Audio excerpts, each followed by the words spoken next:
Hello everyone, আজকের ভিডিওটা হচ্ছে দাদার আইবুড়ো ভাতকে নিয়ে।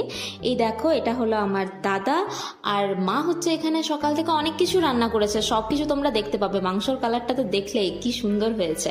আর এখানে দেখো থালা খুব সুন্দর করে মা সাজিয়েছে, এরপর নিয়ে যাচ্ছে সেই জায়গাটাতে যেখানে হচ্ছে দাদা বসে খাবে।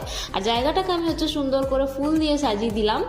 এরপর হচ্ছে যে এটা হলো ফাইনাল ডেকোরেশন। এখানে আশীর্বাদের থালা রেডি, তার সাথে খাওয়ার থালা, প্রত্যেকটা আইটেম যা যা দেখতে পাচ্ছ মা কিন্তু সকাল থেকে সমস্ত কিছু রান্না করেছে নিজের হাতে। এরপর দাদা খেতে বসলো, এখানে মা এবং বাবা পাশে বসে আছে। আমরা এখানে অনেক ছবি তুলেছি। তারপর বাবা মা দুজনেই দাদাকে আশীর্বাদ করলো এবং আমি আর আমার বোন দুজনেই একটু করে পায়েস খাইয়ে আইবুড়ো ভাতের পর্ব শুরু করলাম। মা দাদা কিন্তু সমস্ত খাবার পুরোপুরি খেয়েছে। তারপর মা খাওয়ার শেষে দাদাকে দুধ দিয়ে হাত ধোয়ালো, এটা নাকি একটা রিচুয়াল, আর পান মুখে দিয়ে আইবুড়ো ভাতের পর্ব শেষ করলো।